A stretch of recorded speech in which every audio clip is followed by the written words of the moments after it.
live, everybody, with the No DQ review number 95 as we get closer to episode 100, the milestone of the No DQ review.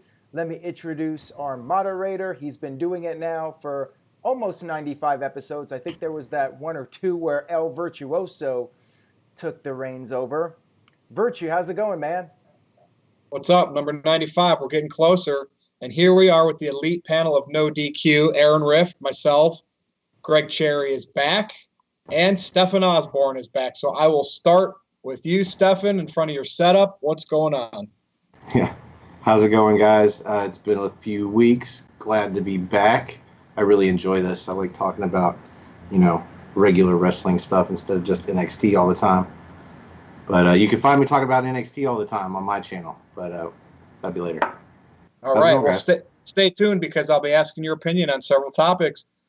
Greg Cherry, what's up? The Wrestling Challenge Trivia Challenge. Why do Aaron and I always screw that up? Are you not promoting that enough to make it embedded into my vision? Yes, it is Wrestling Trivia Challenge, and a new episode comes out tomorrow. And if I successfully defend my championship against one Statboy Mike Caldwell, Monday I hit 800 days as champion, which is insane. 800 days. Well, there you go. And when is this matchup? This weekend? It is tomorrow on my YouTube channel, 6 p.m. Eastern.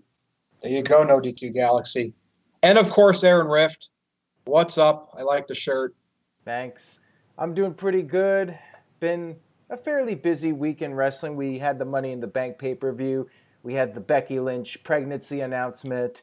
AEW and NXT had some interesting shows. We got Double or Nothing coming up. We got NXT TakeOver in Your House coming up. I'm sure we'll be talking about all these topics in some form or fashion. So I'm ready to go. Let's get this show on the road.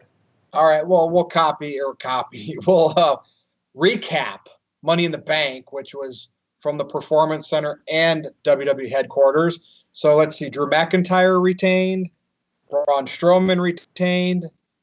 Asuka won the briefcase with an interesting twist on Raw, which we'll talk about in a little bit. And, of course, Otis, from the heavens, it dropped into his hand. Now, if he cashes this in for a tag team title shot, just throw the Money in the Bank concept away already. I want everybody's thoughts on this pay-per-view. Stefan, I'll start with you. Yeah, I don't mind Otis being Mr. Money in the Bank if they do it right. If they do a good story out of it, I'm for anything. But I don't think he was the right person to give it to. I think Aleister Black would have been a much better person to have that briefcase for a while, always be lurking in the shadows. Aleister Black lurking in the shadows, waiting for a fight. It just makes sense. I don't know about Otis. But if they do it right, it'll be fine. And if they end up having one of those matches where somebody tries to wrestle him for the briefcase, we've seen those matches before. I don't know if there's ever been a successful one, but I don't know. We'll see. Stefan, what are you the fan of on the briefcase? The cash-in and just waiting for the match to be announced like at a pay-per-view, or the sneak cash-in like what a heel would do? I mean, I'm always a fan of the story. For some reason, it's always a better story when a heel cashes in and out of nowhere. It's super effective when somehow they manage to get you to forget. The original cash-in was one of the pay-per-views I actually splurged to buy, that New Year's Revolution. And by the time Edge came out to cash it in, I'd completely forgotten about it. And so it was a huge surprise. Somehow, at WrestleMania, when Seth Rollins cashed his in, they had managed to get me to forget about that possibility. The match with Orton to kick off the show, the RKO, that's what you thought about. You didn't think of the briefcase, There's been times where even the best laid plans have been badly executed, and there's been times where it's just worked for whatever reason. It's if they pull it off with the story, I'm fine with anything. I just don't think face value Otis was the guy to give it to. But we'll see where it goes. Gotcha. Now, Greg, Money in the Bank here. What did you think of the going through the building type stuff? It was cool. It was kind of what I expected, but part of me was a little let down. I don't know why. Travis and I, T-Fame and I discussed this, and we had differing opinions. I actually enjoyed it. I like the idea of the cinematic brawl through the arena. I think once it actually got up to the top of the building is where it started to lose a little bit of its luster. And I agree that Otis isn't the right person to have the briefcase. I feel like it's going to be something where Otis is like goaded into putting the Money in the Bank briefcase on the line, and he's going to lose it somehow. Maybe some storyline where somebody kidnaps Mandy Rose, and like the Money in the Bank is like what he has to pay up, something like that. And you're right. Yeah, exactly. And if he cashes in on the tag titles, I agree that the Money in the Bank briefcase is dead. I don't know why they're trying to kill all their gimmicks, their successful gimmicks. I've heard rumors in the last couple of years that they were trying to do away with Survivor Series matches. And somebody said the Royal Rumble. It's like, if somebody stops the Royal Rumble, I'm going to stop watching. Like, I will forfeit my wrestling trivia title. I will stop watching wrestling if they get rid of the Rumble. Period. I mean, that should always stay. That's synonymous with WrestleMania, but I would agree with you on that if they ever did that. Anything else stick out? What about the old Strowman and the mask and the baiting Bray Wyatt in? Of course, he wasn't the Fiend, so, right. Makes sense, I guess. It added to the story. I thought it added to the story of the match. I thought it was done pretty well. So I have no problems with that. I thought the rest of the card was decent. I thought the Money in the Bank match was great, like I said, up until the end. Gotcha. Aaron, I know you've talked about this already, but I figure your favorite match, or what do you think the best match of the show was? A lot of people raved over McIntyre versus Rollins. Yeah, I think that was probably the best match on the show if you want to count the Money in the Bank match. We do have a few super chats here. Shanti with the $2 super chat says, Shanti is here to bless this live.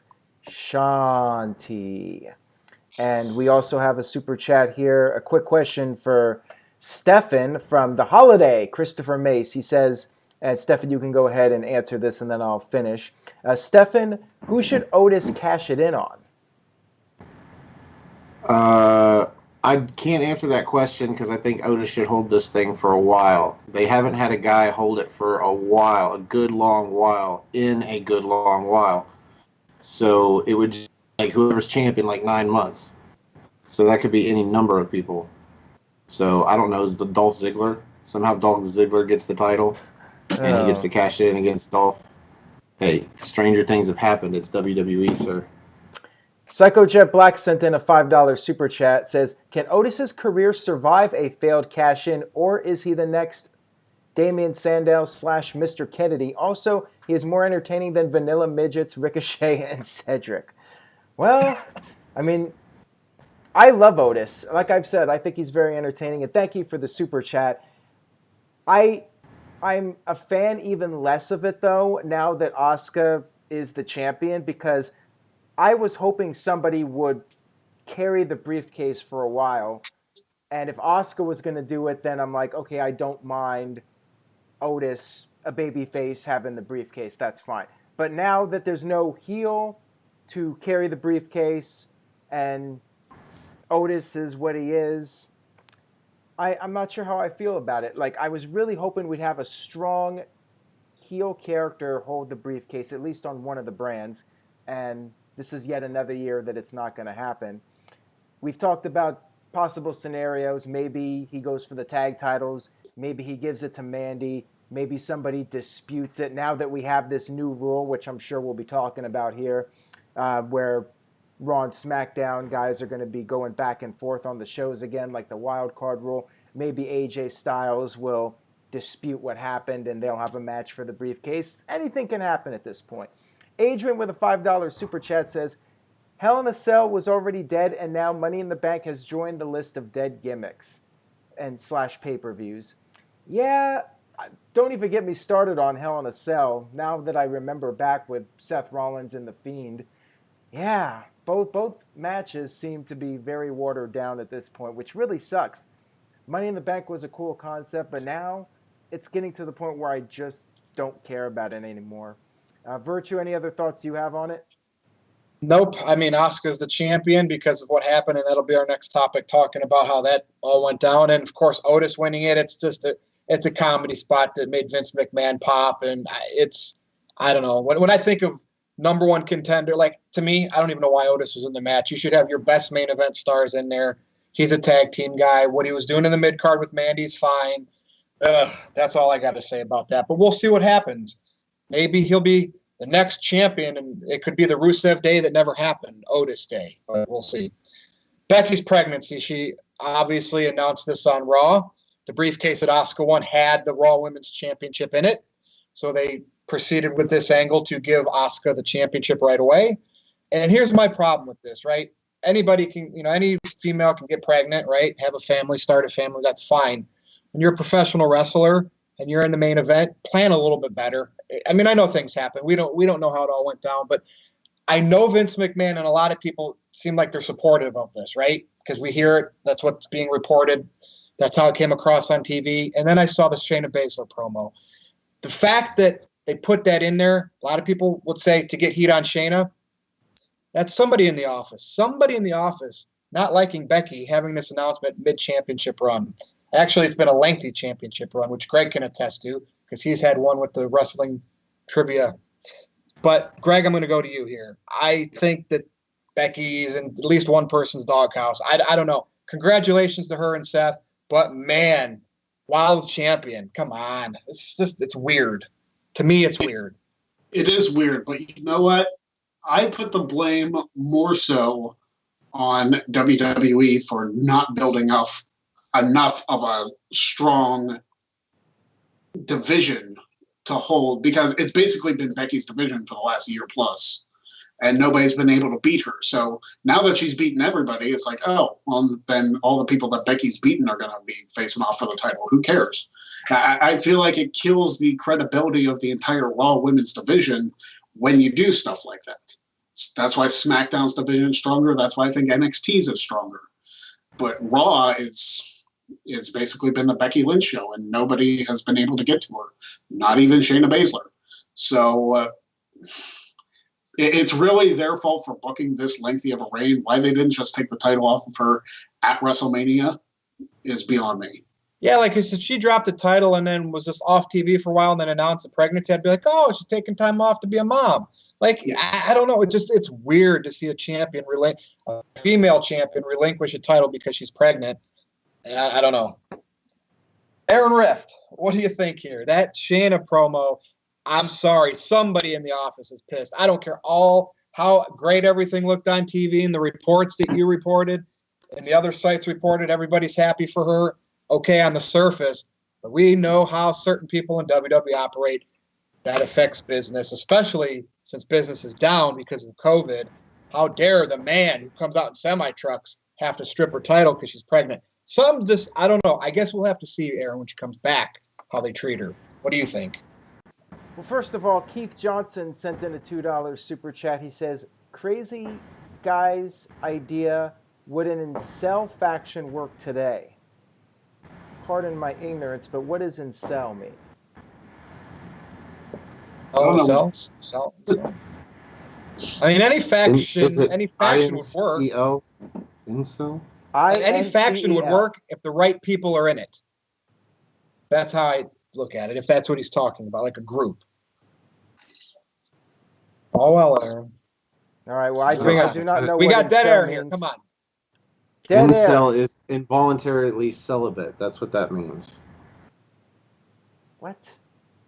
Something about the pregnancy. Involuntarily celibate. I guess that's sometimes that's a religious thing. Like if you have like a guy like Seth Rollins that has this following, so everybody's like a monk where they're, they don't have sex. Yeah, they can't get people pregnant. I don't know. Why not? Incel right? is involuntarily pregnant.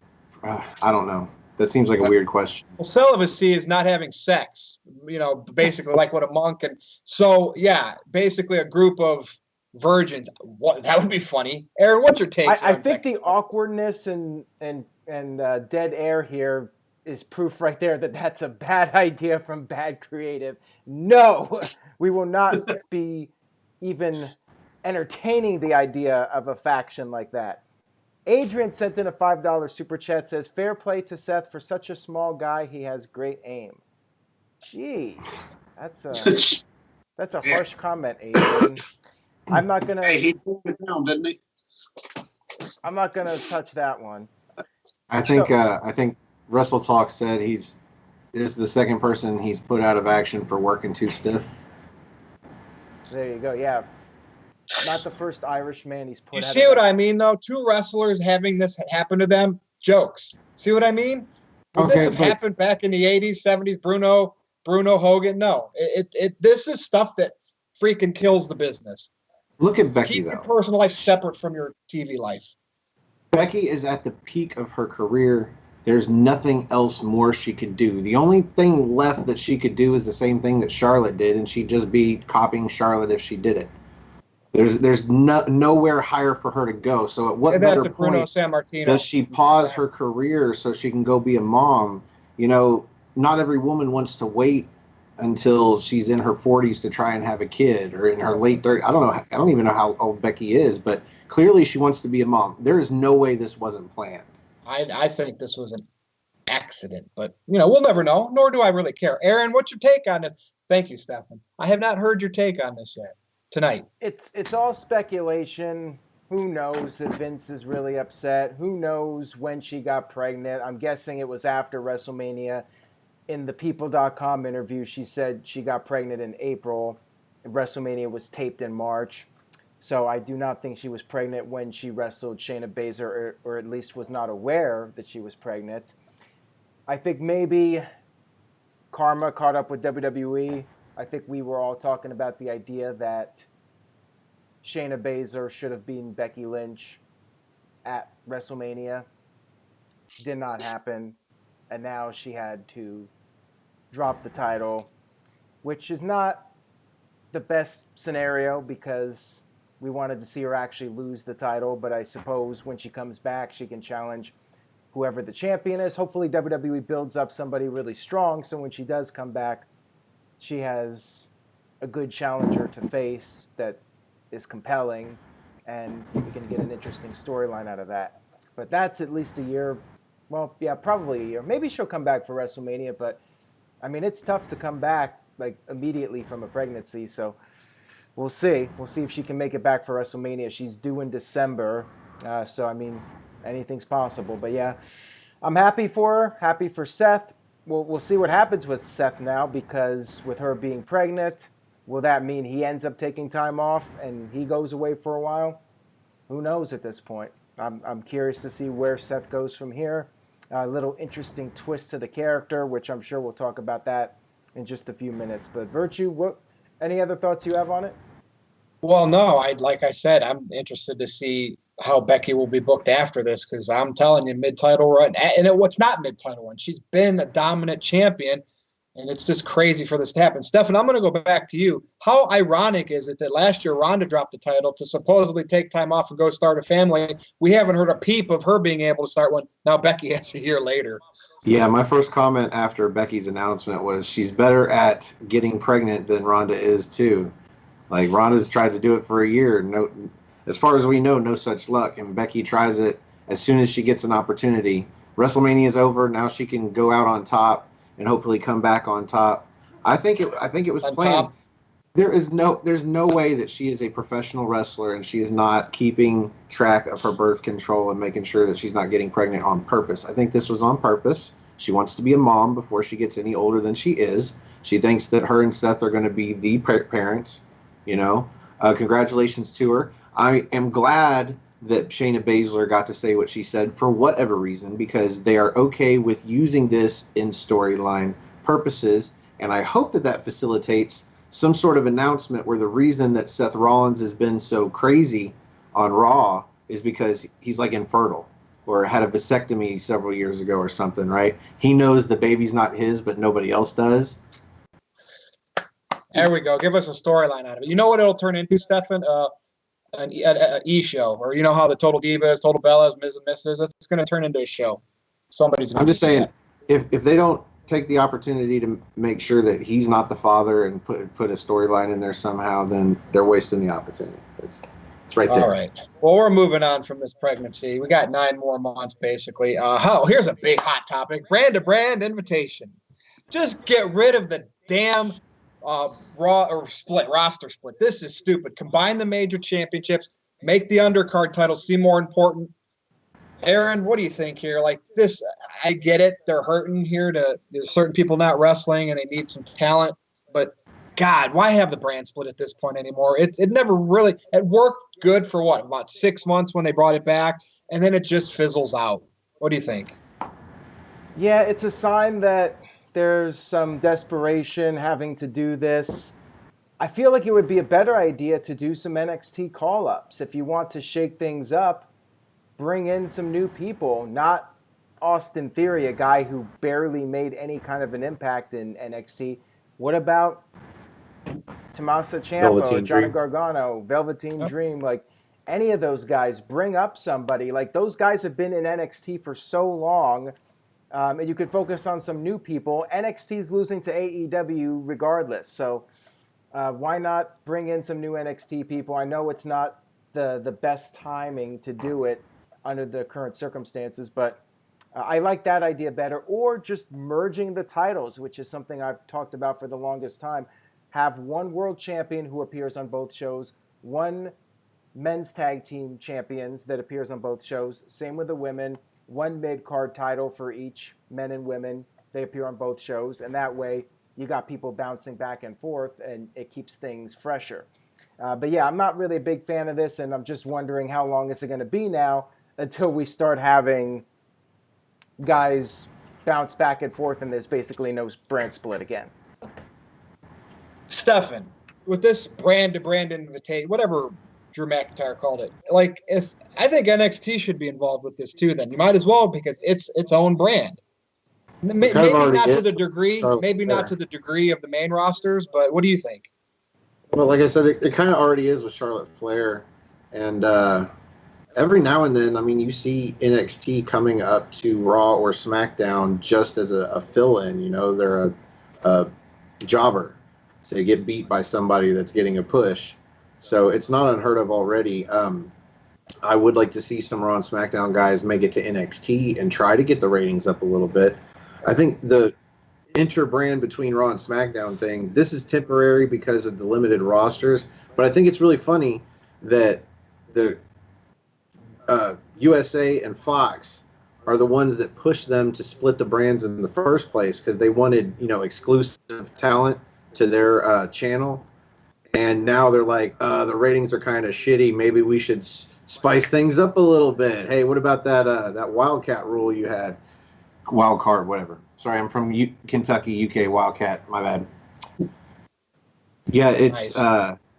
I like the brand split because it gives you definitive rosters. It gives you a reason to watch Monday Night Raw versus Friday Night SmackDown. As soon as you start blending the rosters, you fall back into that time when you're like, well, why even watch SmackDown? Because it's the same show as Raw.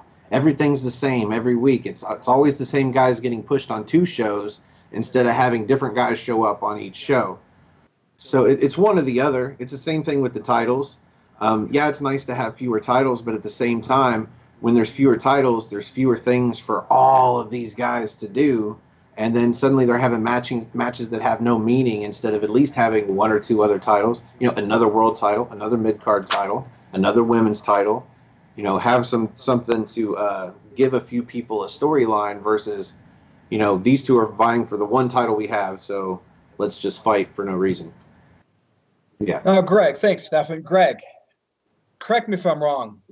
Back in 99 and 2000, when SmackDown first came in, and all wrestlers were pretty much on both shows, weren't both shows kind of hot for a while there? Like, it can be done. I remember SmackDown back then was like just as hot as Raw, maybe hotter for a little while. It can be. And what I think the problem is, and I believe it's the same problem that they have with the Money in the Bank and Hell in a Cell and TLC and all that, all those gimmick matches that they force onto storylines that don't really need them. It's oversaturation. They need to dial it back. It's like, yes, we understand that you're a successful company, but when you give us too much of it, then we start to be like, okay, this is too much to keep track of. Like, dial it back a little bit. The fact that they have Raw, NXT, SmackDown, Superstars, which I believe is on the network. I don't even know if that's still a show. I haven't watched Superstars or Main Event in years. But when you have too much stuff going on, the interest dies down. And I've watched it happen with not just wrestling, but just shows in general. Like, I'll take you back. You guys remember the Weakest Link game show back in like 2000, 2001 timeframe? It was one of the hottest shows in the world. And then they started putting it on 3-4 nights a week, and people got sick of it instantly. It's like, oh, geez, we don't need to see it all the time. It's like, let it be what it is. But they decided to capitalize on it, and they overexposed it. And then it was gone within like 2 years. So it's basically the same concept. Gotcha. And, we'll see what happens. But right now, we're in the middle of the brand-to-brand invitation. All right, let's go to Sami Zayn, who hasn't been performing since WrestleMania because he's taken time off from COVID. I don't know the details. I don't really care. But they stripped him of the Intercontinental Championship and announced that they're going to have a tournament. Stefan, I like this. You remember back way back when the Ultimate Warrior became the WWF champion while he was the IC champion, and they had a tournament, and Mr. Perfect won that tournament. Am I correct, Greg? And Mr. Perfect became synonymous with that Intercontinental Championship for a couple of years. Why can't they use this tournament and make like this title and make the person that wins it something? Can they? What's your take on Sami Zayn getting stripped and this tourney and the potential that it could make for somebody? Well, I think sometimes the title makes the wrestler and sometimes the wrestler makes the title. In this case, where the IC title seems to be, they need a bigger wrestler, a bigger time wrestler, or somebody that's going to really perform well with the title to bring the prestige back up. Like, this isn't a situation where you're going to bring somebody in who's either fresh or doesn't have a lot of momentum or is coming off a lot of losses. You're not going to pull a Jinder Mahal right now and it be, any good for anybody. They need to bring in somebody big. I don't know who you do that with on SmackDown. I don't know. What about an NXT? What about bringing up an NXT person, putting him in there?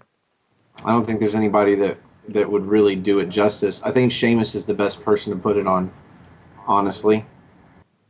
He's a big name star. He's former world champ.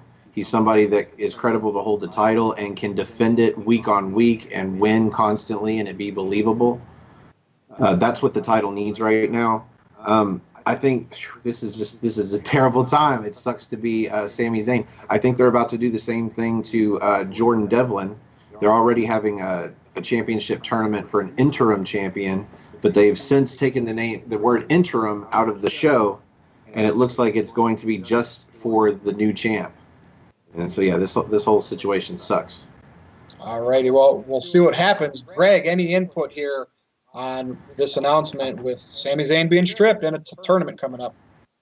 I mean, I like the idea of Sheamus winning it. He would become another Grand Slam champion because he's won the U.S., he's won the WWE championships, and he's won both sets of tag titles. So the Intercontinental is the only one he needs to become an official Grand Slam person. So I like the addition of Sheamus being a potential winner of it. But if there's anybody who I think should win it, I'm not saying he will. Say it. I know it. Come on, Greg. Cesaro. Oh, that's interesting. He agrees with Jerry. Well, that's what I was Who thinking. did you think was going to say? King Corbin. Daniel Bryan. I feel like Corbin will be in the tournament. I don't think he'll win. I think Cesaro would make a fantastic. You swore with me there with Cesaro because you're the Corbin guy. That's why. I am a Corbin guy. I wouldn't mind Corbin being Intercontinental champion. Don't get me wrong, but I feel like Cesaro would elevate that championship. I do like that. I like all those actually. Aaron Rift, what do you think here? Yeah, I was thinking Greg was going to say Cesaro too. You could actually turn Cesaro babyface and then Sami Zayn could come back and maybe they could recreate Shawn Michaels and Razor Ramon. Sami even mentioned on Twitter that he's upset with this ruling. Virtue, it could be a similar situation to what you were talking about earlier with Becky Lynch. Like, the company is acting like there's no heat, everything's cool, but deep down you have to wonder, is Vince pissed at Sami Zayn for not showing up to work? Like, same thing with Roman Reigns, Becky Lynch, and all these other Daniel Bryan scenarios. never went to Saudi Arabia. Look what happened to him since. Mid-card oblivion. Sorry, but it's true. I mean, yeah, officially the word can be that there's no heat, don't worry about it, but you have to wonder, like, inside Vince's mind, he's like, this guy is not a team player. He's not a soldier. It's all speculation. Again, it's just pure speculation, but you have to wonder for sure.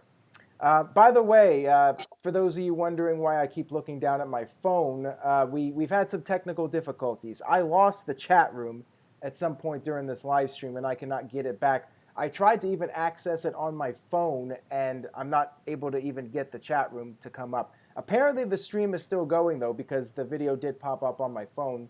I clicked on live, and it's still going, but apparently the chat room is dead. I don't know what happened, if YouTube is glitching or what's going on, but this is what happens when we go live. Sometimes things happen. Virtue, maybe you can let me know if you're able to get access to the chat room. Caitlin tried. She had no luck. So something's going on here. YouTube, you done goofed, but the show must go on. I feel as far as Sami Zayn goes, I get why WWE wants to strip him of the title, because with the COVID-19 situation, you just don't know when things are going to be back to normal. So if Sami Zayn doesn't want to work under the current circumstances, theoretically, the title could be on ice for several months. It's not like Andrade getting suspended and WWE knowing, hey, he's going to be back in 30 days. We know when he will be back. With Sami, we don't know.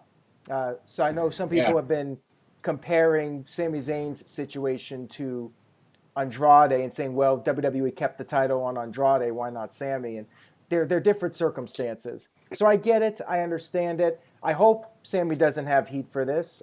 I would think that he's got legitimate reasons for being gone. I don't think that he would take off TV when he's getting an actual push on TV, becoming the champion and whatnot. You would think that he would want to be showing up to work if at all possible. So I feel like he's got legitimate reasons, and hopefully WWE can make the most out of this. I like that idea of Cesaro winning the title. Maybe we'll see Sami Zayn come back and feud with Cesaro. Cesaro can finally get a nice singles push with a title. That would be pretty cool. And we'll see what happens. Nakamura might be in there too. Let's move on, Greg. On this topic, I want to go to you. Rollins' new gimmick, is it growing on anybody? And he's got new music, and he just look, the way they play on Monday Night Raw. Is this going to get old quick, or is this character, Greg? What do you think here with Seth Rollins? What do they call him? What's the term, his gimmick? Monday Night Messiah. Monday Night Messiah. Monday Night Messiah. So have at it. What do you think on this? First of all, Aaron, I noticed the chat. Oh, we're back. We're back, folks. Yay. But as far as Seth Rollins goes, I like the idea of him not being able to have a kid, but knowing his fiance is pregnant. I feel like maybe that's a little bit of the reason he was kind of out of it on Raw and just super pissed and trying to gouge out Mysterio's eye on the steel steps, which apparently causes more injury than being thrown off a roof. So figure that out. That looked good, though. The angle, they did that pretty well. Oh, yeah, they absolutely. And I feel like Seth just being this merciless, I don't know what the word I'm looking for is, but just a merciless human being and just attacking everybody and not even saying anything. Maybe he doesn't even have to cut promos during this thing. He'll just be silent the entire time and just be a silent killer, kind of like Steve Blackman back in the day. Yeah. So, Aaron, I'm going to go to you. Go. Yeah. I just went on Twitter. I did a Twitter search, YouTube down, and apparently this was a problem. Something happened with YouTube servers. We're live, pal. We can't help it, so I'm glad we're back, though. Yeah, first time this has ever happened to us. Hamp Connell sent in a $5 super chat, says, we're back. It's time to bring up Adam Cole for the Intercontinental title. I like it. And going back to earlier, you could call up some NXT people, have them go for the Intercontinental title. How awesome would that be if somebody from NXT, one of the big stars, not a guy on the bottom of the totem pole, but a big NXT star came in and won the IC title. That would be awesome. I would love that. And now he doesn't have to worry about the tag team titles. Keith Lee. Keith Lee's a good choice too, although he does have the North American Championship. Psycho Jet Black with the $2 super chat says Seth Rollins. Rollins then rips off Bayley's, which rips off rips off Rock. And we got another super chat here. Everyone's chatting here, so I'm going to try to get everybody's comments in here. Wow. Big G just sent in a $60 super chat. Big Baller G says, breaking Baller news, G. Big Baller G will There be goes his debuting paycheck. soon. Well, he makes a good living. That's why he's the Big Baller. Thank you for that, Big G. We very much appreciate you. And I think Big Baller's coming back to the NoDQ review next week. W Glass 90 says, I'm not a Rollins fan, but he needed the heel run. I did mention this on my stream. I love the angle with Rey Mysterio. I thought that was great. I love the blood. And like I said, I don't remember the last time somebody went eye first into the steel steps like that. That was like not a PG angle. That was pretty intense by WWE PG standards, and I loved it. I thought it was great, and it gives me renewed hope for the Seth Rollins push. So that's my take on it. Thumbs up on all that. All right. Stefan, your take on Seth Rollins. Well, you heard my idea. Other than that, they had to do something to change his character because it is public knowledge that he and Becky Lynch are engaged, and she is now pregnant, which obviously means he is, going to become a dad. So they got to change his character somehow. And in a pinch, I guess the strong silent type, maybe throw in a little bit of crazy that you can explain later once you figure out where you're going with this, is just fine. But until then, yeah, I think he should, like, in the back of his mind, know that it's not his kid for some reason or another. See, I want him to do things and then try to be apologetic afterwards. Just that's what a true heel, like, you do it and then, oh, I'm sorry, I didn't mean to. I like that layer of depth on characters, and we'll see. Yes, Aaron. Shanti with a $2 super chat says, could you imagine Rey Mysterio coming back with an eye patch? That's basically copying AEW. I'm not sure they would do that. By the way, we have 12 dislikes. Well, yeah, it's the troll in their 11 burner accounts. Or it's just people mad at YouTube and taking it out on us. No, Aaron, because it always flatlines like way after this video's been up for a while. It's the one hater that just doesn't like us and doesn't like me. So too bad. Ray will have a piece of cloth where the hole is in his mask, so one eye will be visible and one eye won't. That's a good point. That's. I'm surprised we haven't seen a luchador come out yet, especially Ray, with a mask that has like one of those surgical masks that everybody's wearing now, like as part of the the mask decoration. Never mind. I figured that'd be a thing now. Well, WWE did put out some masks, just regular masks with like wrestler logos and stuff. But you're talking about like a full-fledged Lucha Libre mask.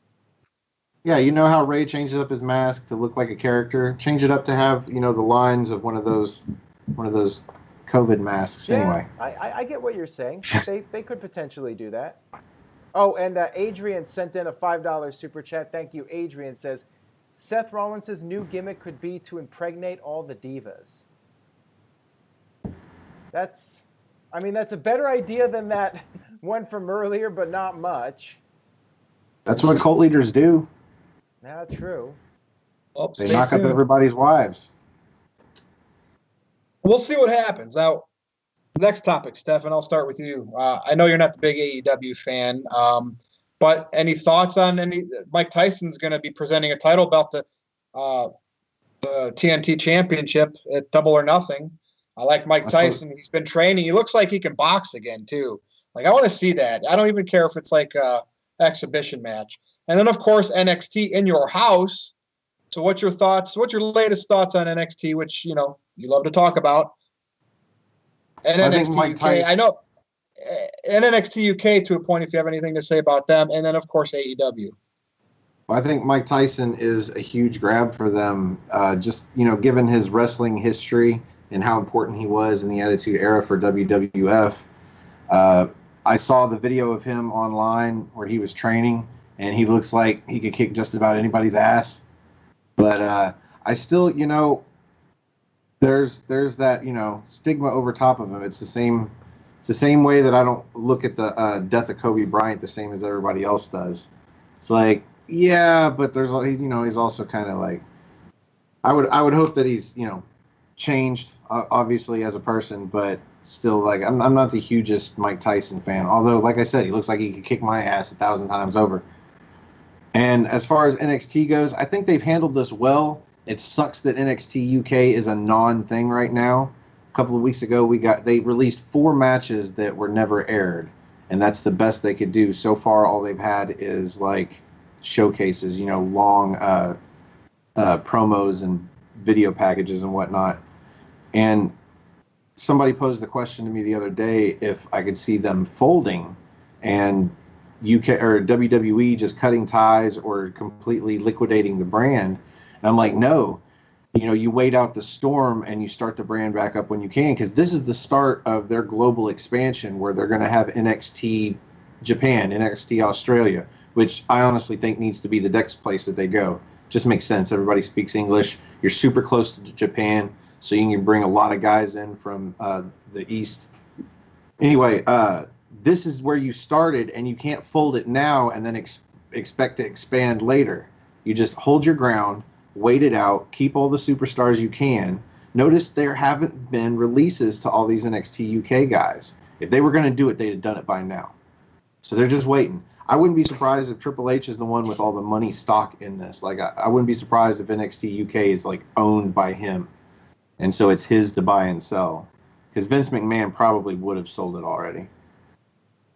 Gotcha. Now, Greg, when I was thinking of AEW last night, Jericho always finds himself in iconic moments, and the baseball bat to Vanguard won. Okay, so what's your take here on any recent happenings in AEW? Mike Tyson, the name in your house, has a lot of history in WWE. What do you think? You know, Jericho continues to be the best in the world at everything he does. And it's amazing for somebody who's had a career this long that he continues to evolve. I mean, Jericho is definitely, if not at the top of the list, he's definitely on the list for the greatest of all time as far as professional wrestling goes. And the stuff he's doing with Matt Hardy, the stuff he's doing with the Inner Circle, and now the Elite, I mean, it's just golden. They're going to be doing this match in the football stadium. That's interesting. That'll be awesome. I'm surprised they haven't done a match like this before. Like, any company hasn't done a match like this before. So it being in an empty stadium, I'm looking forward to it. I can't wait to see it. As far as Mike Tyson being involved, like Stephen said, it's like the ties for professional wrestling are there. I was there for his Hall of Fame induction in 2012. So I think it's a great get by them. As far as NXT bringing back In Your House, I feel like it's this 90s nostalgia. It keeps coming back. And I really hope they bring back the set design, because if they don't, it's a wasted opportunity. Because, I mean, if you bring back the logo, which is damn near the same as what they used in the 90s, why not go the whole way and get a set? Yeah, and I think Aaron would agree with that. Aaron, I know you got some super chats, and then your take on the latest of AEW and NXT since your video last night. I don't know if something else came up. I agree completely with Greg. I hope that they use the In Your House set, even if they have to put it into the Full Sail University. I would like to see the set. To me, what's the point if you're not going to have the set? Like, you got to bring back the set for this. So we do have a bunch of super chats. We'll start with Big Baller G with another $5. Says, praise Virtue for his movie recommendations. Bought the first 3 Karate Kid movies on Blu-ray. Very nice. You'll be singing along to You're the Best for a while once you watch that first movie. Gotta watch Cobra Kai after that, Big G. All 20 episodes on YouTube. And Adrian with a $5 super chat says, Mike Tyson versus Tyson Fury in Saudi Arabia next year. Book it, Vince. Vince might be pissed at Mike Tyson now. He's not going to say it publicly. He's going to say, oh, it's all cool. But again, you got to wonder with Vince, like, he takes shit personally. He might feel resentment that Mike Tyson is working for AEW, even though, like, it seems like such a petty thing. Like, who cares? But hey, Vince is Vince, you know? I think he really values loyalty. Like, if you're loyal to Vince, you're always going to be in his good graces. Psycho Jet Black with a $2 super chat says, which released WWE wrestlers should not go to AEW? That's an interesting question. I like Anderson and Gallows, but I feel like with the Revival coming in, they would get lost in the shuffle. So for them, I would say go to New Japan at this point, and maybe you guys can give your quick takes on that as we go through these super chats, and I'll pass it over to Virtue. Ken Terminated by Google with a $5 super chat. Thank you, Ken. Says, can you imagine Ray dressed up as Harvey Dent / Two-Faced? Two-Face is a very underrated heel to Batman. Which comic book character did he dress up as, or did he do a couple of them? Anybody here know? He's done a few. He's done a few. He did a Batman one? He was the Joker one year for Mania. He was also the Flash, a couple others, And Adrian sent in another $2 super chat, says, praise the Messiah. I cannot pronounce it. How do you say Hallelujah. it? Thank you. Hallelujah. Thank you for that. And Psycho Jet Black with the $2 super chat. I should not even read this. He says, Rift Aronson hacked YouTube just to get back at you. That's quite possible. I mean, Rift Aronson might be getting pretty bored in Oregon without much access to all the breweries and all the vegan restaurants. So, yeah, he might be learning how to hack YouTube just to screw with us. Hamp Connor with a $2 super chat says, Cobra Kai is the best show ever made. So, yeah, I'm excited about In Your House. I like the idea of the stadium stampede, and I think it hasn't been done just for the reason that WWE would have to rent out a big-ass stadium with AEW. The Khan family has ties to those buildings, so it's easy to run there. Like, they can just use that stadium. It's not being used for anything else, so why not? They got the opportunity to do it. It's a resource. Makes perfect sense to me. So, yeah, good stuff. Disappointing about the ratings.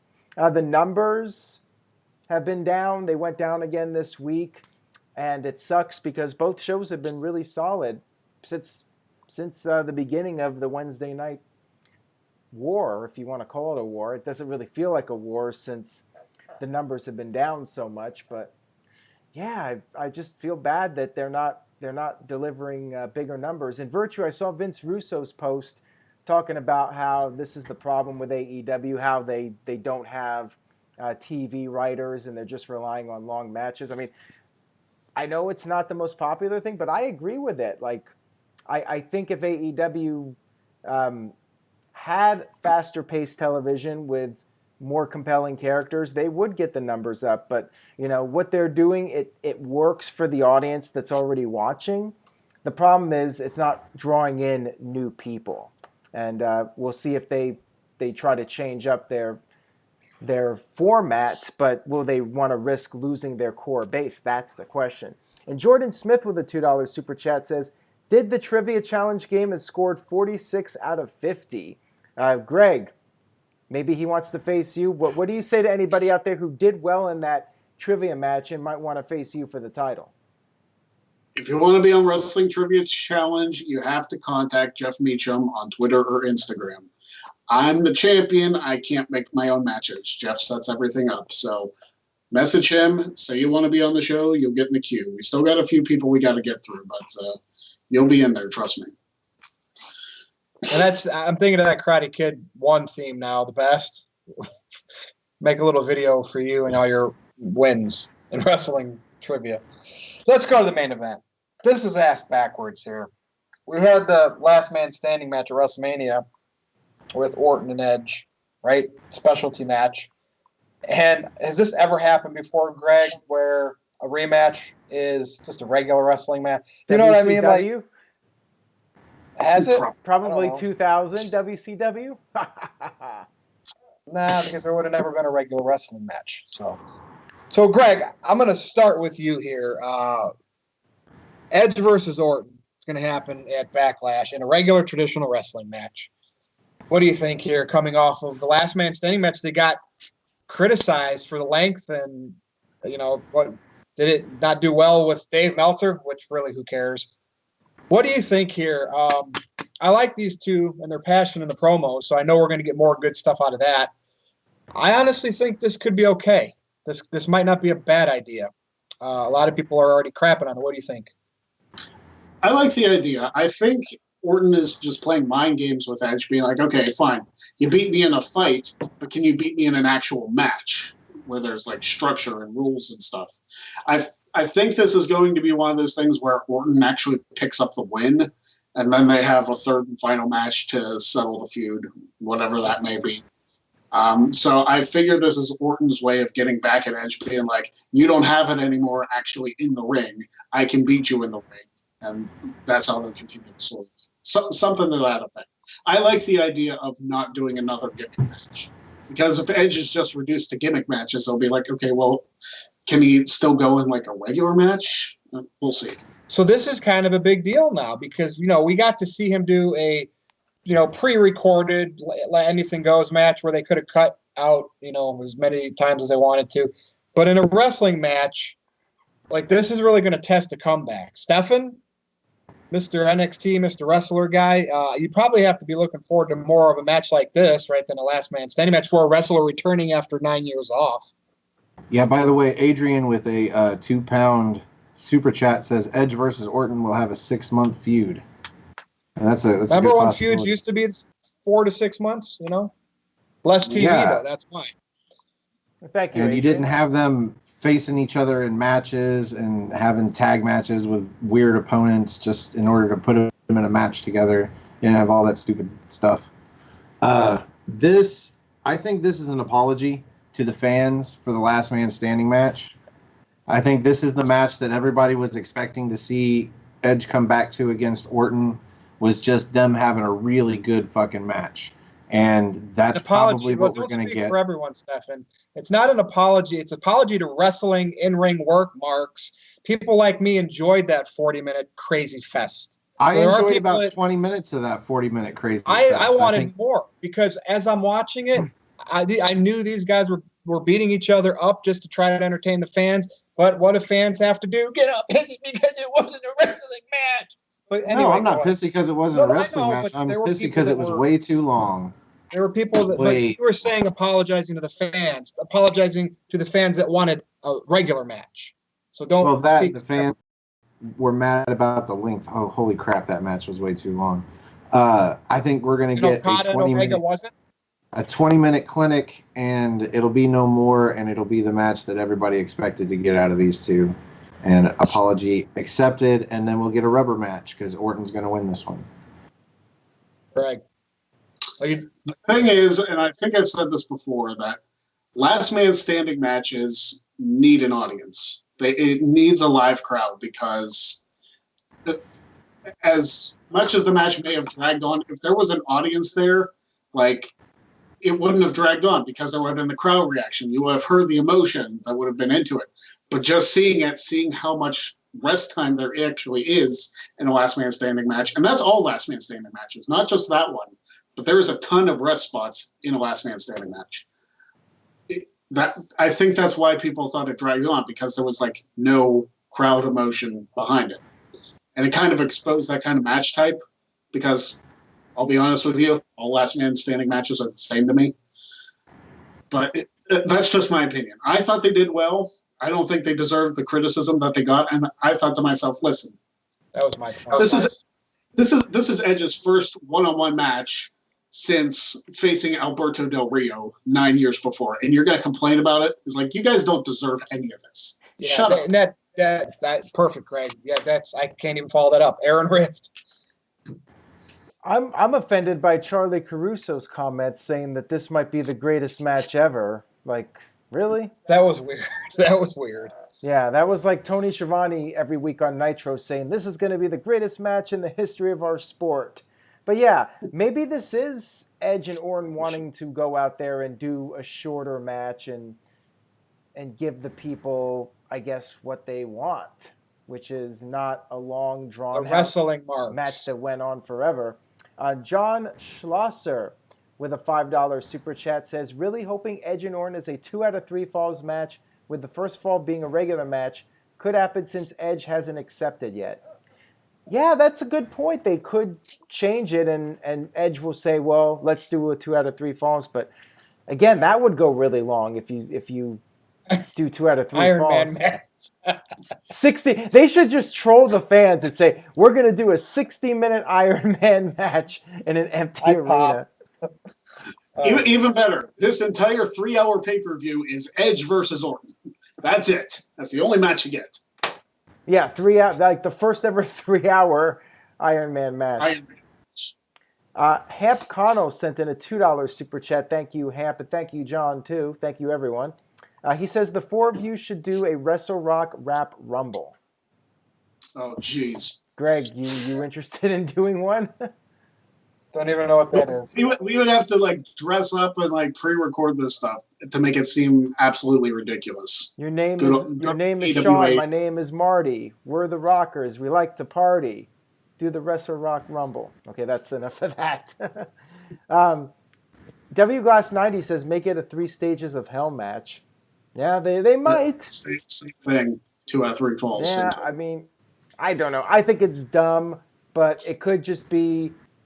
It could be a number of things. Again, it's just speculation on our part. Could be they wanted to make up for WrestleMania, do a shorter match that gets to the point. Maybe they want, or maybe WWE wants Randy Orton and Edge on Raw just to get the ratings up, which they did not go up that much. They went up to like 1.9 million this week, which is now a cause for celebration. I mean, who would have thought even a year ago that WWE doing 1.9 million viewers would be considered good news? Is that what SmackDown's been doing too? Yeah, they're down quite a bit as well. Ken Terminated by Google sent in a $2 super chat. Thank you, Ken. Says, you guys see Caruso's line written by Vince McMahon or Paul Heyman? Not Vince. Definitely not Heyman. I don't think Heyman would write something that ridiculous. But yeah. Well, I don't think Caruso's watched all the great wrestling matches all the way back to the 60s, 70s, 80s, 90s. So that's what made it so weird for her to say that. Yeah. But who knows? Maybe Melina versus Alicia Fox is her favorite match of all time. So then it would be the best match ever then between Edge and Orton. That's it. Any other thoughts there on Edge and Orton, Aaron? I know you probably already talked about it to nauseam, but it's going to happen at Backlash. Yeah, I mean, whatever. I hate to say it, but I'm not that excited to see Edge wrestle against Randy Orton. I mean, if Edge is going to wrestle, first of all, I think he should have just taken some time off until everything's back to normal. And by the way, Mr. Yuck asked in the chat room if we were going to attend wrestling shows once the restrictions are eased, even if there's no vaccine. I will not. I'm not. I was gonna go to WrestleMania in Los Angeles, but I don't feel comfortable buying a ticket until there's actually a vaccine for it, because to me that's when this is really going to be able to lead to things going back to normal. And I don't want to buy a ticket for WrestleMania only for it to get canceled because there's another outbreak. So, yeah, I will be waiting until there's a vaccine before I invest time and money in buying tickets and plane tickets and all that to an event. Nick Glavin with a $7 super chat says, this could be discussed at the end of your stream, which we are approaching here. He says, thoughts on episode 1 and the series to come of The Undertaker Last Ride. I enjoyed the first episode. And then Adrian sent in a $5 super chat. Thank you, Adrian. Says, Dave, do you still think ratings are down due to Roman's absence? Hey, wait a minute. Adrian, do you know Virtue personally? Because if you don't, you should. Why did you just mention my name? I'm confused. Why did you say Virtue? Because he's supposed to use your work name, not your shoot name. He doesn't know you personally. I don't understand what's going on here. I don't either. So I think he just read the chat out. To go to the Undertaker thing. Yeah. To go to the Undertaker thing, I actually just watched that episode on Tuesday, right before I filmed something with Jeff. It might have been yesterday, but I'm pretty sure it was Tuesday. And I enjoyed it. I'm looking forward to the next episode of the series. They covered a lot of the timeline of what happened around WrestleMania 33. So I'm looking forward to what they discuss next. I'm sure they'll cover Undertaker and Goldberg at some point, but I've enjoyed it so. You know what? I can't believe this. The way Undertaker's really just opened up, and no, their kayfabe's dead. But I would have never thought he would have gotten to the weeds. I know he did the biker gimmick back in the day, but God, I can't believe all this stuff is out there with his character and just exposing it. But that just goes to show you how much money talks and content for the network or whatever Netflix. I don't know who's playing these shows, but I can't believe we're at the day where we're watching The Undertaker, Mark Calloway, talk about his gimmicks. Yeah. Him of all people. I'm not saying it's bad. I just can't believe it. It's weird. So that's all I got this week, guys. All right. Psycho Jet Black sent in a $2 super chat. Thank you, Psycho. Says, will you watch Owen Hart Dark Side of the Ring? And then Jordan Smith sent in a $5 super chat. Also on topic about Owen Hart, saying, not sure how to ask this, but is there certain things you're wanting to see on the Owen Hart Dark Side of the Ring episode this Tuesday? Well, I know for me, I would be intrigued by any new information that I'm not aware of. And apparently they're going to have unseen footage, which, again, I don't know if I want to see it, but I am intrigued by it, just to have knowledge of the situation. You know, when Owen died, like, there were so many unanswered questions, and there's been a lot of talk about it. I'm not sure if we're going to get all that much as far as new information goes. Like, with the Montreal Screwjob episode, it's pretty much all the information that's been out there. Like, you didn't get anything new out of that. To me, the best part of that episode was Vince Russo and Jim Cornette, their comments about each other. So yeah, we'll see what happens. I'm curious to see what Martha Hart says about the situation. We really don't hear much from her. So I am looking forward to it, although it will be a somber viewing for sure. Virtue, any thoughts on it? I remember that day so vividly, and the day after at school. It was absolutely crazy. And of course, I was one of the guys and my buddies at school. We loved the mid-card guys. Owen Hart's, like, we talked about them more than the Austins and the Rocks and the Hogans and the NWOs, and it sucked. Like, I can't believe it's been that long since it's happened. Greg, any thoughts you have on it? I mean, that's. I feel like that episode is kind of like watching the Benoit episode. Obviously, tragedy for different reasons, but it's gonna be a hard one to get through.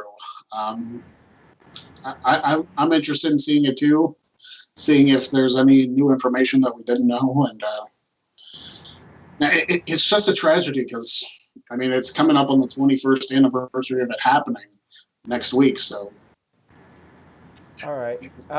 Like Virgil said, I can't believe it's been that long. Yeah, it's crazy. It's been over 20 years now. I mean, that's wild. Josh Mansfield sent in a $2 super chat. Thank you, Josh. He says, coming in here late, who wins the IC title now?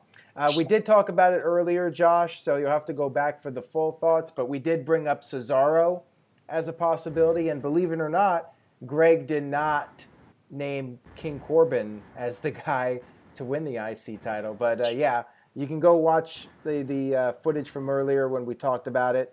And Hamp Connell sent in a $5 super chat. Thank you, Hamp.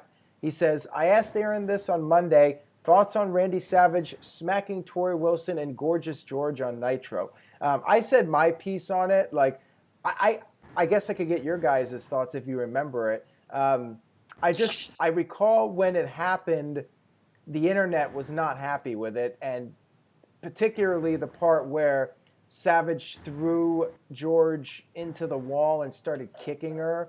It's not like he's beating up a rival who's close to his size or something like that, like China, for instance. This is Gorgeous George, who's not a wrestler other than that one match against Charles Robinson. But yeah, it was disturbing to watch. It's something that even then was considered going too far. And imagine that, like back then, the envelope was being pushed quite a bit, and people were not happy with that. So there's no way something like that would go over today. Greg, do you remember that angle at all? Is that the clip they play in Botchamania all the time with him flipping the table? Yeah, I remember that. I don't really have a positive opinion about that, so you pretty much covered it. All right, and Psycho Jet Black with a $2 super chat says, "How about a Dark Side episode on Sid Vicious and Arn Anderson with the scissors?" Yeah, they could do something like that. That might be an interesting one. Maybe just on Sid in general, because he's had so many interesting moments in the wrestling business, and then that injury. So yeah, they could do one on Sid. Jeez, I don't know if I'd want to watch that part. Yeah, I know what you're saying. Stefan, any other thoughts on what we've talked about the last couple minutes? Not really anything more than you guys said. As far as Macho Man and Gorgeous George go, I mean, I understand that it's not something that should have been done, but at the same time, I don't really get the outrage, because this is television that, parents should be, monitoring what their kids are watching. And this is adult TV, and this is something that happens. Like, boyfriends beat up on their girlfriends in real life. You wouldn't watch a crime drama, some police show where they're showing up to a house for, domestic abuse, and the woman shows up to the door with a black eye, and be like, "Oh my God, that's terrible. What are we teaching our kids?" Well, you shouldn't be. Your kids shouldn't be watching it. And WCW at that point in time was not really a kids show. It was for people that understood that this stuff was fake. I'm sorry to use the F word, but when you're talking about spousal abuse, you got to understand that it's fake. There's a reason that it's on the screen. He's a heel. He's beating up a woman. It makes him the worst of the worst. But anyway, that's just my thoughts. I think the outrage is a little too much, but at the same time, I do understand that it wasn't something that should have initially been put on the air. Right. And Ken Terminated by Google sent in a $5 super chat. Thank you, Ken. Says, "Hey, champ, have you played the WTC game for the fun of it? By the way, could you please tell Michael Gonzalez on when your stream is?" Greg? I will be doing my stream on Saturday this week again, as opposed to Sunday. I flip days, I know. Just follow me on Twitter if you want to know what day I do the stream. It really depends on my schedule. But yeah, Saturday at 3 p.m. Eastern. And yes, I did the Wrestling Trivia Challenge game just for fun. And I only missed one question. It was about ECW. So, wow. Greg, I have a request. Please do your Macho Man Randy Savage right now. Yeah, you need to do the Macho Man right now. Yeah, we're about to go off the air here on the NoDQ review. Yeah, we're talking about episode 100 coming up, and we're gonna do a little bit of talking. We don't know what that episode is. Yeah, we might be talking about an anniversary. Yeah, we'll be talking about what we talked about in the last 100. Yeah, but I'll make one thing clear. Yeah. We're going to talk about everything involving wrestling, and we're going to do it the way NoDQ always does it. Ooh, yeah. Look at that. Nice, Greg. All right, with that said, great show. So we're going to go around the horn and do our plugs. Stefan Osborne, I will start with you. I'm a little disappointed. I thought we were going to talk about Del Rio tonight. Well, actually, let's talk about Del Rio here, because Adrian sent in a $5 super chat, keeping us on a little bit longer. Says, "For Season 3 Dark Side, what topics the panel would like to cover?" I'm going to talk about this on No DQ and a video coming up. Stefan, what would you like to see? Would you like to see Del Rio, and you want to talk about Del Rio deserves a 3-part series on that show. Like, the beginning, the middle, and what we are witnessing now, the end of Alberto Del Rio's wrestling career. Wasn't it just a few weeks ago I was on this show, and the topic was, should WWE rehire Alberto Del Rio? And this guy over here, Virtue, was like, yes, absolutely. And they still should hire him. Does he have a felony on his record? Where is a felony? Right? These are accusations. I think Del Rio should come back and get stuck down everybody's throats. Right? I'm the guy that likes Roman Reigns, that likes everybody, Charlotte, because it pisses people off when they get pushed. And then I get called out on it on Twitter, where that's absolute bullshit. Because since 1987, I liked everybody against Hulkamania. I liked the Heenan family, I like Mr. Perfect, Rick Rude. I liked the heels. If somebody didn't like somebody, I liked them. So it gives me every goddamn right to like Roman Reigns, Alberto Del Rio, and anybody that I like. And it's genuine.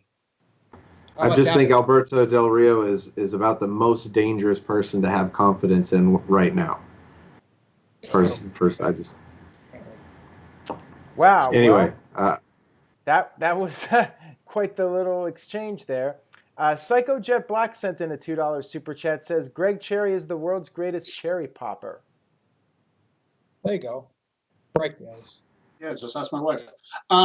Hey. Wow. All right. On that note, let's go ahead and do. Stefan, you're supposed to wrap it up here. Oh, right. Follow me on Twitter at Stefan R. Osborne. That's StefanRosborne. On Instagram at osborne.stefan, or on Facebook at Aftermatch Wrestling, the group, or Armbar, all caps, ARMBAR, exclamation point. Me and my partner Jerry, he can come over and say hi if he wants to. And our channel on YouTube, Aftermatch Wrestling. Shortly after this show goes off the air, we're going to be reviewing the NXT UK matches that I was talking about earlier. Those 4 matches that were never before aired. 2 of them are women's title matches. Shayna Baszler actually defends against Isla Dawn. So we're going to review those live on Aftermatch here shortly if you want to join us there. That's it. Thank you, Stefan. Thank you for joining. That was fun what we just did there. Greg Cherry, take it away. You can follow me on Twitter, Instagram, and YouTube, all Greg Cherry Brand. Buy a shirt, teespring.com/stores/Greg Cherry Brand. Got like 25 different designs up there. I got a shirt for Jerry. I got shirts for half the NoDQ people who have asked me to make them stuff. So basically, you want a shirt, I'll design you a shirt and you can buy it. So there you go. And Wrestling Trivia Challenge, again, on the YouTube Greg Cherry Brand channel. Go check that out tomorrow. It airs at 6 p.m. Eastern, and then you can catch it. If you don't catch it live, it'll obviously be available on demand. Thank you, Greg. Mr. Rift. Shout out to Michael Wayne, the Thrilla in Manila. Thank you for tuning in. And Psycho Jet Black with a $2 super chat says, isn't it sad that Alberto Del Rio is more over than EC3? No, that is not true. Although Virtue might say there's more money with Alberto Del Rio coming back than EC3, which... I mean, Aaron, he does need to get his act straight. Like you know what I mean? But I always believe people can make comebacks, and that's why I say that. Right. I don't want to condemn even the worst of them. I mean, if you did an unthinkable crime, raped, murdered someone, is in prison, you rot away forever, right? But it's allegations. We got to let this guy maybe get some help. DDP... reach out to Del Rio. Do something. I was just going to say, maybe DDP Yoga. I mean, so you feel everybody's redeemable then? At least one opportunity to be redeemed. No, you know what I mean? Not him, not now. Why? Those allegations, kill man. Somebody? Like, what the hate? Okay, well, first of all, she's got the bruises, and I'm sure they've got the evidence. They didn't put him in jail. Felony charge and the actual court process and all that, then I'll be on your side. But we're not guilty until we're proven innocent. We're innocent until proven guilty. I said the same thing about everyone. This is true. But yeah, I'm just saying. If he gets convicted of this and has a felony, I'm going to say you're a bad man. You're awful. I mean, we talked about Mike Tyson earlier. He's a convicted rapist. You know what I mean? It's weird. I gave Enzo Amore the benefit of the doubt. Thank God I did. But because of the allegation was so broad and it just didn't make much sense, this allegation is so very specific with the details and the things that she has accused him of. And, oh, man, so many layers to all the charges that he's gotten. I mean, just down to terroristic threatening of her kid. Like, so many charges, and he gets out on $50,000. Like, they're going to have evidence. If this goes to trial with solid evidence and he gets off, I will apologize to everybody. But I'm just saying this is going to go to trial, and either he's going to plead out or he's going to get convicted. I can almost guarantee you that. Greg, did you have something to add? I know it was cut away off on Aaron for a minute there. I was going to say, if they do an Alberto Del Rio Dark Side of the Ring, you have to interview Paige. That's all I'm saying. Of course. That's true. Back to you, Rift. That was something else. All right, guys. Stay tuned to NoDQ.com, of course, for the very latest wrestling news and rumors. I will be back for the Friday Night SmackDown live stream, plus No DQ&A video. 2 new episodes coming up this weekend, Saturday and Sunday. Thank you, Jerry, for sending in a question for the first video back. Where is he, by the way? I did not see him make his Jerry, cameo. you were supposed to get in the camera, Jerry. Is he going to do it or no? It's okay. He's getting up. Get up, Jerry. Get up. What's going on here? Peek your head Damn in. it, Jerry. There you go. Hi, There he is. Jerry. There he is. What's Welcome up? to the NoDQ review. Appreciate it. All Join right. us on Aftermatch in mere minutes. That's all I got, guys. Thank you so much for watching, and we apologize for the technical difficulties earlier. Hopefully YouTube doesn't act up like that again. Hopefully the like to dislike ratio balances out. I'm sure it will. Virtue's right. It did. It's funny, like we got all these thumbs downs, and then like an hour later, most of them went away. So it's like there's a bot or somebody's using a bot to automatically give it a thumbs down. But yeah, thank you guys again for watching, and we'll see you next week for 96. Are we off the air, pal? You're supposed to close it. All right. Follow me on Twitter at NoDQ_virtue. Thank you, Aaron. Thank you, Stefan. Thank you, Greg Cherry. And yes, we will be back next week. See ya.